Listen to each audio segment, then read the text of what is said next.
भगवान श्री कृष्ण के गरीब सखा सुदामा की बड़ी ही रोचक कहानी। उज्जैन अवंतिका में स्थित ऋषि सांदीपनि के आश्रम में बचपन में भगवान श्री कृष्ण और बलराम पढ़ते थे। वहां उनके कई मित्रों में से एक सुदामा भी थे। सुदामा श्री कृष्ण के खास मित्र थे। वे एक गरीब ब्राह्मण के पुत्र थे। सुदामा और श्री कृष्ण आश्रम से भिक्षा मांगने नगर में जाते थे। आश्रम में आकर भिक्षा गुरु माँ के चरणों में रखने के बाद ही भोजन करते थे।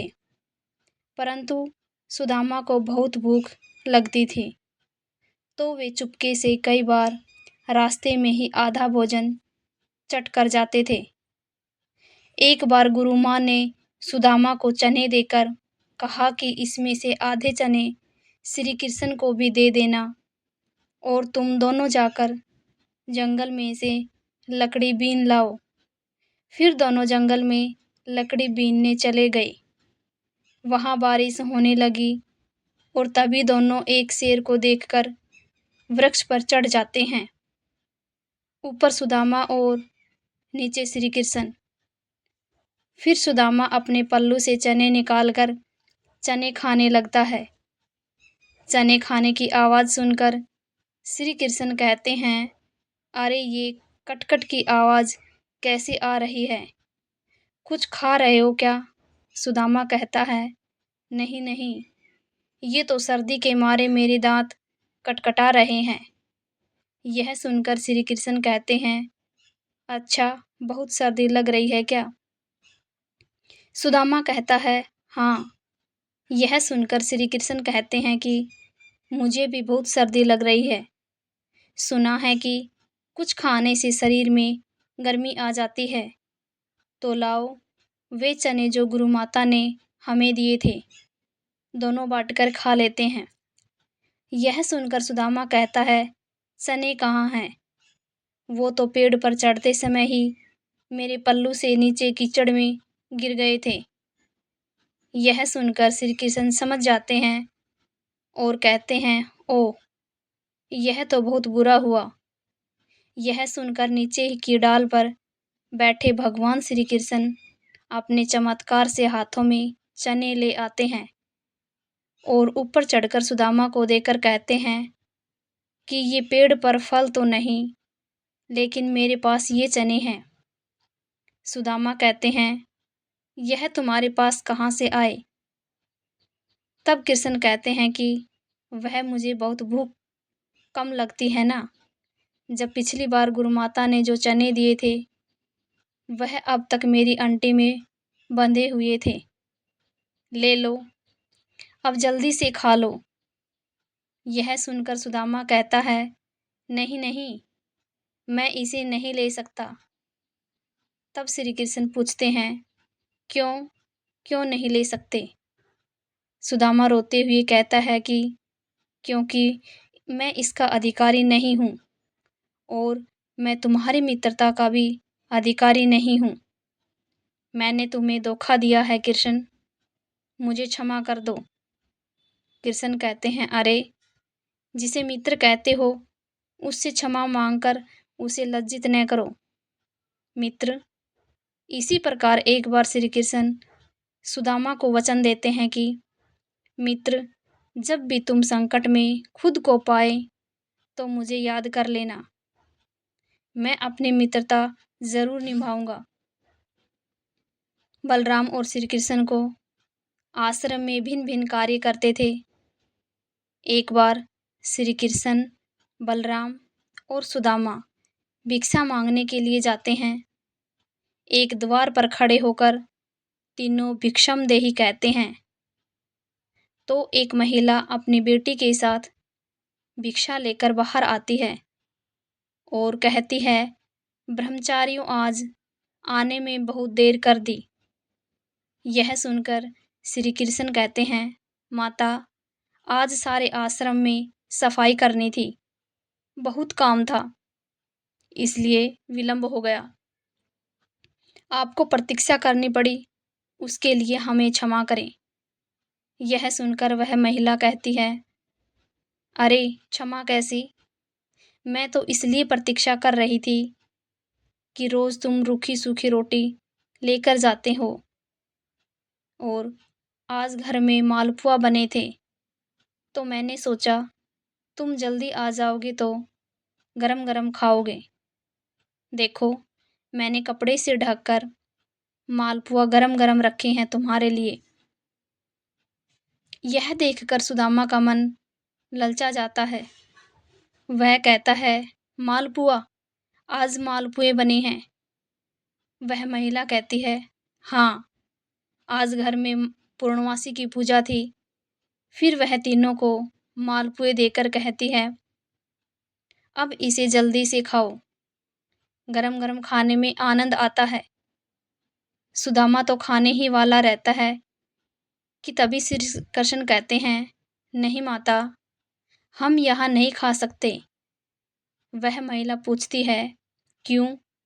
तब श्री कृष्ण कहते हैं कि आश्रम का यही नियम है कि सारी भिक्षा गुरु के चरणों में अर्पित कर दी जाए, फिर वह उसमें से जितना दे वही हमें खाना चाहिए। यह सुनकर सुदामा को अच्छा नहीं लगता है। यह सुनकर वह महिला गुरु के लिए भी मालपुए का एक पैकेट दे देती है। अब उन तीनों के पास 4 पैकेट हो जाते हैं। फिर तीनों वहां से चले जाते हैं।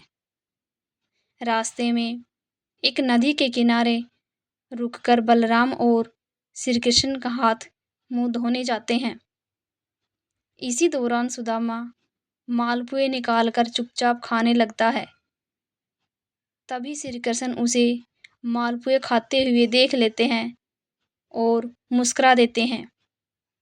फिर वह चुपचाप उनके पास पहुंचकर कहते हैं, तुम समझते हो कि मैंने कुछ नहीं देखा।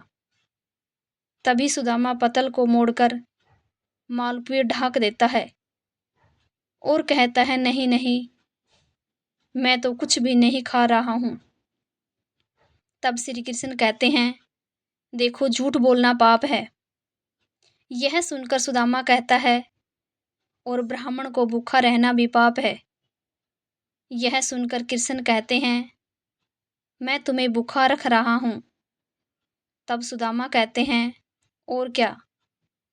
उसने कितनी ममता से कहा था कि मेरे सामने खा लो, और तुमने आश्रम के सारे नियम बता दिए। तब श्री कृष्ण कहते हैं, नियम तो नियम है, गुरुदेव को पता चलेगा तो वे क्या कहेंगे? यह सुनकर सुदामा कहता है, गुरुदेव को कैसे पता चलेगा? रोज हम 3 रोटी लेकर जाते हैं, तो आज भी हम 3 रोटी लेकर जाएंगे। हाँ, यदि तुमने गुरुदेव को न बता दिया तो।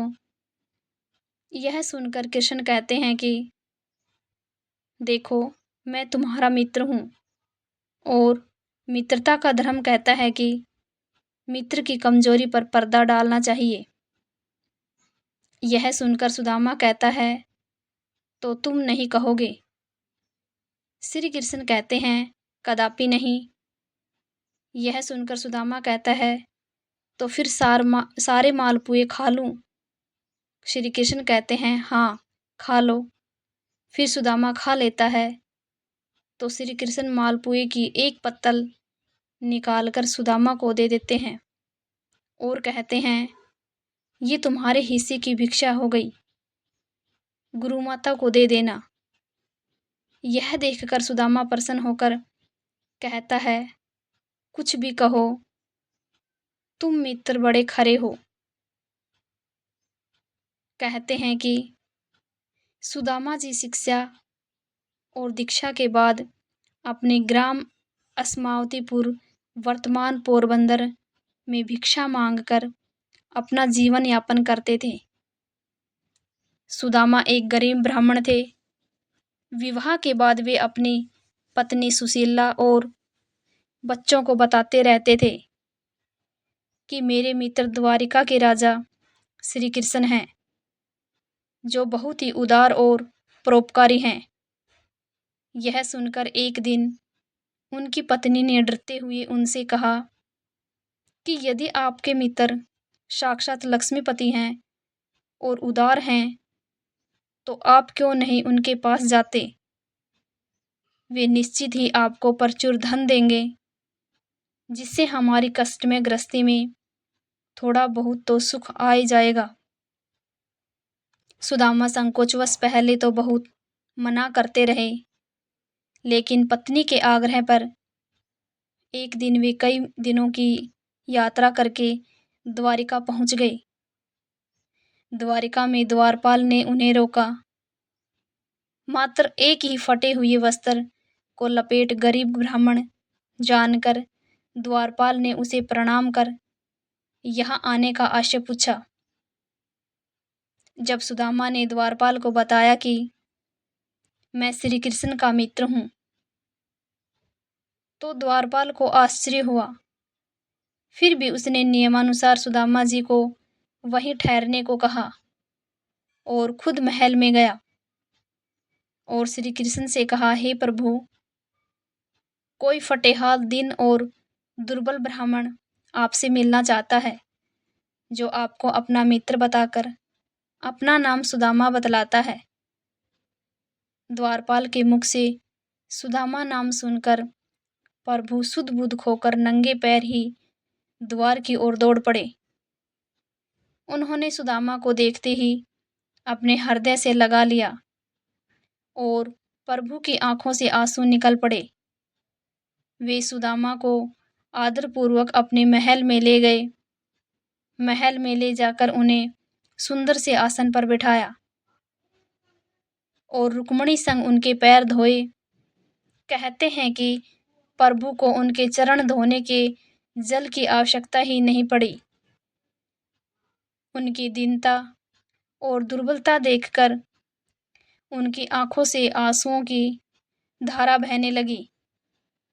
स्नान भोजन आदि के बाद सुदामा को पलंग पर बिठाकर श्री कृष्ण उनकी चरण सेवा करने लगे और गुरुकुल में बिताए गए दिनों की बातें करने लगे।